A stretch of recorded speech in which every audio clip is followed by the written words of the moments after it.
Hi, welcome to Just Say Something with Johanna Walker. I'm Johanna Walker of Get Real Public Speaking. This is episode 6, and here we are in the car at night with the dramatic lighting from the globe light above, adding to the drama of the moment. I want to today confess to you. I'm going to tell you a shameful secret. I suspect that you, of course, you have your morning routine all figured out and clean and clear, and you have your relationship to this little device, this screen device that is high touch, high tech, responsive, sensual pleasure. You touch it and it lights up and it responds immediately. And your relationship with this device is clean and clear and measured and contained. Maybe. Mine, not so much. At least up until a couple of weeks ago. Here's what my morning looked like. I would reach for the phone, and even as I would reaching, I would say, "No, Johanna, don't do it. Don't do it. It's not what you want. You're just trying to fill that God-shaped hole, and you're not going to be able to fill it. Don't do it." And I would keep reaching. And I would pick it up and put it in my hand and start swiping and scrolling and tapping and swiping and scrolling and tapping. And then an hour later, I would still be swiping and scrolling and tapping. And then I would fall out of bed and tumble into my day. And I told this to a friend recently, and he said, "Johanna, what are we going to do about this? You're a genius. We cannot lose your genius to the screen."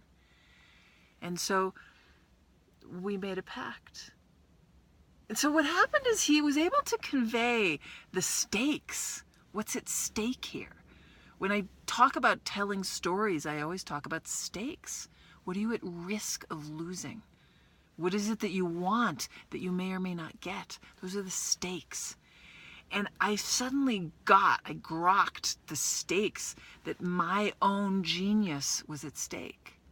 I've always had all these reasons for why I needed to keep the phone plugged in right by my bed.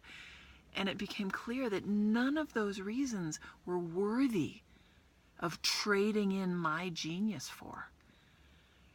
So we made this pact that we would both plug in the phone in the other room off, and that I would not turn on my phone or my computer or any screens until 9 a.m.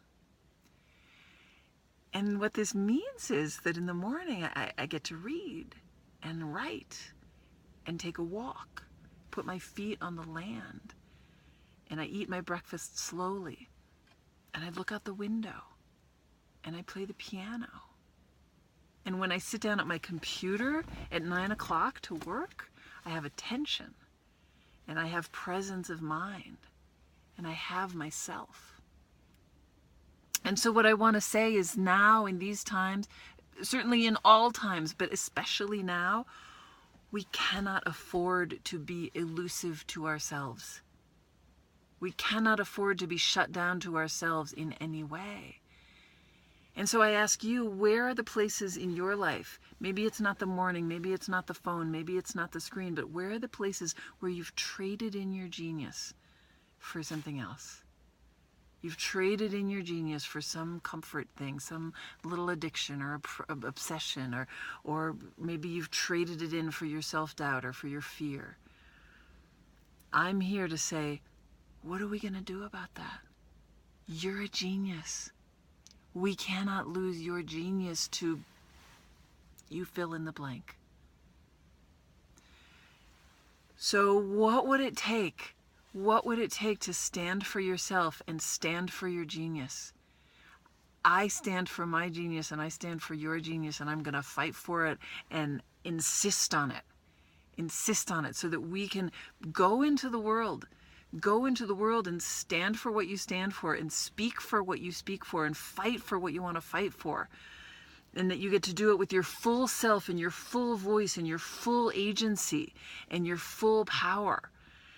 That there's no more trading in your genius. There's no more trading in your genius for that little thing that little thing that gets a grip on you, that little thing that gets a grip on you, on the back of your neck or on your throat or on your whatever it is, wherever it grips, there's going to be no more trading in your genius for that thing. So let's do this together. I can't do it alone. You can't do it alone. Let's do this together, okay? Just say something. Just say something. Thanks for being here. See you next week.